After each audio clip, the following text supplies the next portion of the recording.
Kids good, healthy outdoor exercise while at school.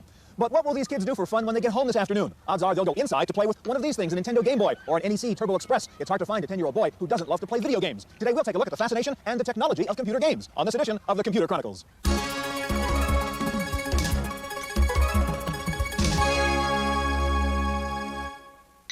The Computer Chronicles is made possible in part by the Software Publishers Association, which reminds you it's a federal offense to copy software. The SPA provides information on how to stay software legal. Funding is also provided by PC Connection and Mac Connection, and by Byte Magazine and Bix. Welcome to the Computer Chronicles. I'm Stuart Chaffee, and with me this week is Paul Schindler. And Paul, we're playing the original video game. This is Pong in its first commercial version called Odyssey, and this goes back 14 years. And this was what a video game console used to look like. These are what the cartridges here used to look like. They weren't very complicated. This was the old controller. If you help me, though, we're going to jump ahead 14 years. And, of course, this is Super Mario on Nintendo. Video games have changed years old. These are what the cartridges here used to look like. They weren't very complicated. This was the old controller. If you help me, though, we're going to jump ahead 14 years, and of course, this is Super Mario on Nintendo. Video games have changed quite a bit, obviously. The question when we talk about computer games and video games, I think for parents, Paul, is their concern that kids are addicted to this. What is your view? Is this a bad thing for kids to be playing this, or is there a good side to it? I think there's a little of both, Stuart. I think, like all good things, video games should be taken in moderation. I have a 9-year-old and a 6-year-old, and I strictly limit their daily game playing time. Now, we don't happen to have a video game system, so they play games on with the way the system is necessarily. People even say developing both hardware, TurboGrafx, and Sega's Genesis, and we'll see the newest generation of computer games on a CD-ROM. Unless you think this computer game business is just for kicks, Nintendo now holds a kind of national Olympics for players of Tetris, Super Mario, etc. We're going to start out with a visit to the Western Regional Nintendo Finals held recently here in Oakland, California. It was a dream come true for die-hard Nintendo fans. Over 10,000 of them packed the Oakland Coliseum when the Nintendo World Championships rolled in as part of a 9-month traveling extravaganza. The Nintendo World Championships, its first year out, was really an idea that's been conceptualized about 2 years ago, brought out by demand of the players themselves, who seem to be socially interactive. They want to know who the best are. They're playing against with their families, with their peers, their friends. This is a way to bring Nintendo out of the house and into a show, and really give those kids the spotlight that they deserve. The players were divided into 3 age groups and competed in Super Mario Bros., Tetris, and Rad Racer. The winner with the highest combined score earned a spot in the finals in Hollywood and perhaps a shot at electronic stardom. The 3-day event also featured a power walk that highlighted brand new Nintendo games not yet on the market. Game counselors were also on hand to give tips to kids on improving their game skills. Such innovative marketing has helped keep Nintendo on top. The keys of the success of Nintendo is the fact that they're always ahead of the market. In other words, they're always introducing new games from some of the hottest movies, some of the latest trends. They're always keeping one step ahead of everybody. Figures from Nintendo show it expects to sell fewer units of its entertainment system this year. But by the year end, Nintendo also expects to have a place in nearly 30% of all U.S. households. The company's success clearly lies in churning out the popular software titles to run on those machines. I think the success of Nintendo will go on forever, really indefinite, because it's like having a VCR in your home. Once you have the hardware, you have this choice of software. There's some over 450 games now, and with the Game Boy, there's some 700 games out there. So the choice will always continue once you have the game in your home. For the Computer Chronicles, I'm Kate McGargy.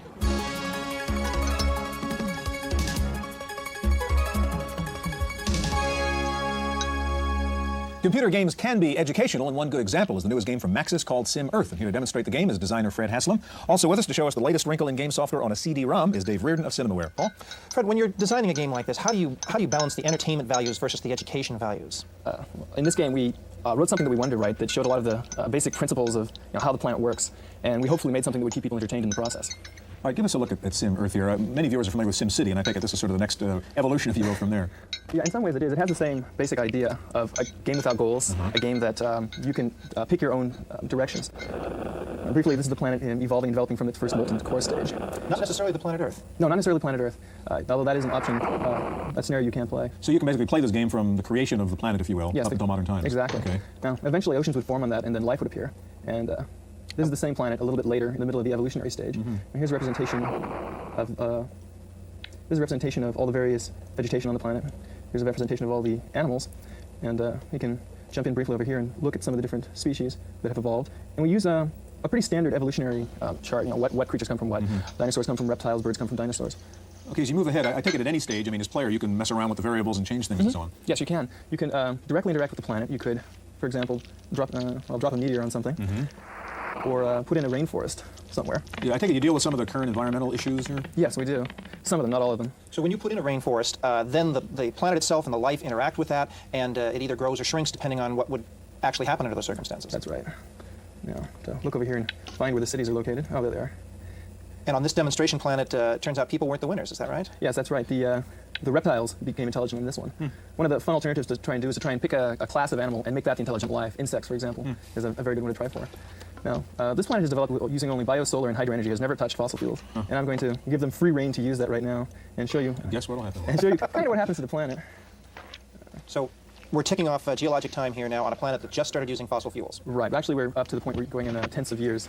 And, you can see the atmospheric temperature, and as you watch, it'll slowly increase. And this will have a dramatic effect on the vegetation. The yellow is desert. A little greenhouse, a little desert. Yes, and the desert will start to grow. As I said, games can be educational. We want to turn over to David now and take a look at what your newest thing from CinemaWare and explain what the hardware is so we know what we're looking at. Well, we're looking at a standard PC with a CD-ROM drive attached to it. Now, this can either be a standalone CD-ROM drive or in some of the new computers that actually include the drive. Okay, let's take a look at the game you're going to show us here. Okay, the first thing we're going to see here is the title screen. This is Defender of the Crown. This is our Robin Hood story. Right. CinemaWare basically takes our favorite movies and makes interactive versions out of them. In this particular one, you're trying to become the King of England. Okay. Now, the thing that you'll see first is, and hear first really, is that this is a full orchestral score coming off of the CD-ROM. We went back and actually orchestrated the whole thing for this version, and the music is quite spectacular. I'll just click through this quickly now. Now, you get to choose to be one of these 4 knights, if I can get the mouse up here, and then he will respond. Sword and lance shall bring the Norman dogs to heel. That's also coming off the CD-ROM too. You get the voice of the character, which is really key to making a movie like. Now, here's a little storytelling. You were greeted by your old friend, Robin of Locksley. Many years have passed since you served with Robin. So there's our friend Robin, and he will come to our aid 3 times in our search to become the king. Now, you can form alliances, and you can attack other castles and so on. What about the action part here? Well, we're going to get to that right here. Guys? Sure. Okay. Now, here's the map of England. You see the existing castles. You also see your resources. And then I'm going to have some options here. Now, you can see I can hold a tournament, go raiding, and so on. So I think the first thing I'll do is I'll gather everybody and hold a tournament here. So Are you picking up some of the video from the CD-ROM as well? Well, all the computer code is on the CD-ROM. That's correct. Yeah. So we have better animations like this. Then you'll see the trumpeteers come in here with a big fanfare. And I'm just going to click through this so that we can get to the thing. Now, here we are. Wulfric is a decent jouster. And we're going to pick an opponent. The tournament begins. Again, the animation is a lot better than we can do because we just have more space on the disc. I'm going to pick Edmund here, and we're jousting for land instead of, or for fame rather, instead of land. And now you're going to see the movie shot of him riding out. This is us. Little establishing shot. Yeah, there. little establishing shot. And then we're going to cut to the player's point of view on the horse for the actual joust. Now, see, I have control of the mouse here. And the mouse and oh, I think you got me. It doesn't look like you missed him. I'm toast. Yeah. And you'll hear a little audio feedback here about how you did. That ends your day in the lists of Ashby. You were not champion, but your deeds will be remembered. Leaving for home, you vow to bring glory to your name. That's right. That's Defender of the Crown CD-ROM version. That's correct. All right. Well, there's no question that kids are fascinated by video games and computer games, but why? Well, we went to a video game arcade to find out. The road to success is a bumpy ride fraught with complicated twists and turns. But ask any of the kids here why they play, and the answer they give is simple. It's pretty fun. It's kind of hard though. I just like playing it in school. It's fun. Like, I play basketball with a bunch of children. This video game arcade in Mountain View, California is typical of those scattered around the country. Children pile in shortly afternoon on weekends to match wits with an electronic bad guy. For about 75 cents, they shoot, punch, and hammer their way to victory. The store manager. Children pile arcade in Mountain View, California is typical of those scattered around the country. Children pile in shortly afternoon on weekends to match wits with an electronic bad guy. For about 75 cents, they shoot, punch, and hammer their way to victory. The store manager says it's a way for the youngsters to unwind. The adult knows how he socializes, he relaxes with his friends. When they come here after school, relieves tension, and they're able to have fun. The child needs a place to vent frustration, and it's better to vent the frustration playing one of these games than to go out and vent the frustration out here and end up maybe in trouble with the local authorities. And that we don't want. This arcade boasts about 60 game consoles, and it rates in over 2,000 tokens every week. That's 25 cents per token, but not all that money comes from the kids. The kids come here and they can do practically anything. I'm a grown man and I can't do this. And it frustrates me, but it's a lot of fun, you know? The arcade occasionally uses gimmicks like a birthday or retirement party to pull in customers, but what could be the real reason they come to play video games at an arcade? I'm bored of my Nintendo. For the Computer Chronicles, I'm Kate McCarthy.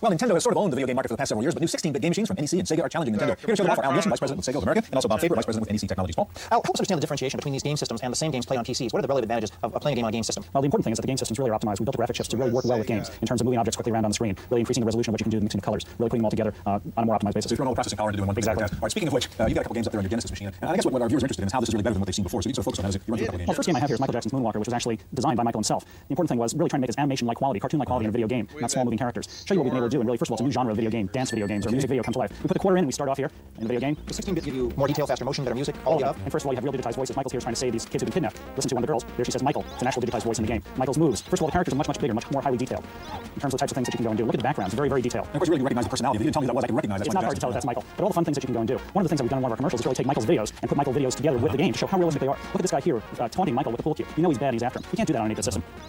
In terms of pricing, what's the console cost and what do the cartridges cost each? The cartridges are $49.95 on average. The Genesis system here costs $189.95 for the game. We have one more game. We have time to take a look at it. Sure. Switch it over there, Al. The one game that we have is Mickey Mouse starring in the Castle of Illusion. Is this the first Disney character in a video game? Yes, on the 16-bit system. He has been on other video game systems over the years. But the important thing is this really demonstrates the capabilities of what you can go and do with the 16-bit system. Here's Mickey Mouse, and if you take a look, he really looks exactly like himself. We haven't gone and sacrificed any of the detail on the character at all. This is new this year. This is brand new. Just started shipping for the last couple weeks. And I want to show you some more animation here. He's walking along, and the beautiful brilliant backgrounds as watching the game begins. There he is. There he is. Just wait for it. Now, I'm supposed to get to see him. I have a problem. Oh, look at the emotions on his face. That's really different between this generation of the game system and the generation of the game. Is increase battle content and also have real music, visual music, and voice. equivalent would be on a CD or a DVD. Right. So the whole game's playing off CD. Oh, yes, CD instead of cartridge for gameplay, gameplay. And that comes off the and the data for music and for voice and for the animation comes down and stream that from this. It's somewhere else. Yeah, 5 CD per voice, $3 million. It's the introduction of world peace. And what's revolutionary about it is that what you have is you have a real description from person. It brings the player into the game and into the world, and brings them in and gives them the sense of realism, the sense of a real community that hasn't existed before. Storyboard here, which obviously can't play cartridge. Exactly. It's, How much is the game? the game itself is $60 retail. And I guess you got pretty sophisticated graphics off the CD also. That's right, it comes directly off the CD. Is it an adventure game? It's an adventure role-playing game where it really does switch the technologies of putting data and audio together. It's pushing pioneer.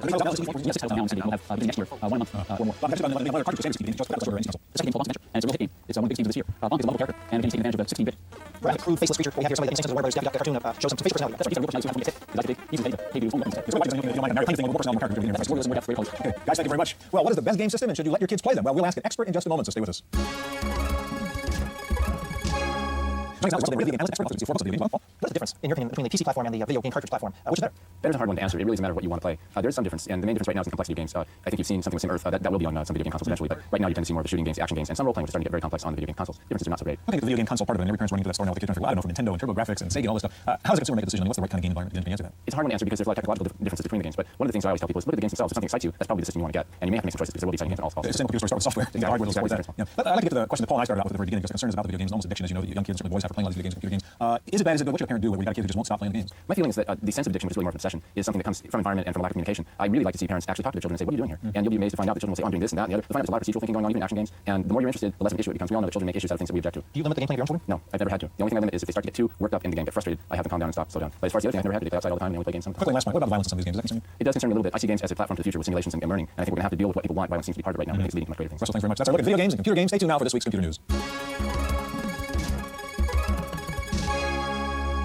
In the random access file this week, rumors are flying that Apple Computer will introduce several laptops in 1991, including a 7-pound color system. The lightweight portable is to be based on Motorola's 68030 processor and will have 8-bit color video technology. 7 major computer manufacturers, including Tandy, Fujitsu, and AT&T, are attempting to set a de facto standard for multimedia by releasing similar systems that support multimedia extensions to Microsoft Windows. The announcement means improved hardware support for a clearly defined multimedia platform. This should make it easier for software developers to create multimedia applications. Motorola's 68040 microprocessor is finally available. The million transistor chip has been delayed almost a year. The 68040 chip has been plagued by technical difficulties, particularly with the multiprocessor functions. At the same time, Next Computer has started volume shipments of its 68040 based Next Station and the new Next Cube machine. 040 upgrade boards are also available for users of 030 based Next computers. Taking a look at this week's top 10 software titles for the Macintosh, Mac Connection reports that After Dark is in the #1 spot, followed by Disk Doubler. In third place is Adobe Type Manager and Semantic Sam is fourth. And in fifth place is Quicken for the Mac. Rounding out the top 10 are Correct Grammar, Mac Utilities, Microsoft Word, Where in Time is Carmen Sandiego, and Suitcase 2. Apple is trying to fix a bug that slows performance of complex applications in several Macintosh models. The bug is in all models of the Mac 2CI, 2SI, 2FX, and LC. Apparently, it only affects applications that place unusually high demands on the Mac memory manager. Toshiba plans to market several versions of a high-speed notebook computer with a processing speed 3 times faster than those currently available. They will feature a fluorescent side display for greater brilliance. Toshiba also plans to introduce a new laptop with an advanced color display in the first quarter of 1991. Time now for Paul Schindler in this week's software review.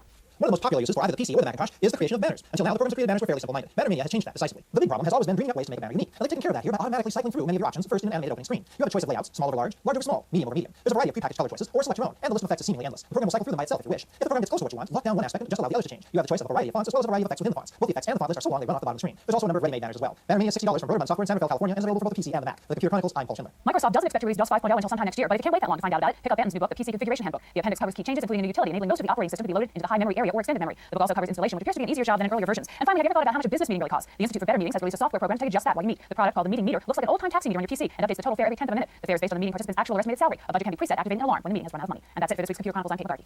The Computer Chronicles is made possible in part by the Software Publishers Association, which reminds you it's a federal offense to copy software. The SBA provides information on how to stay software legal. Funding is also provided by PC Connection and Mac Connection and by Byte Magazine and Pix. For a transcript of this week's Computer Chronicles, send $4 to PTV Publications, Post Office Box 701.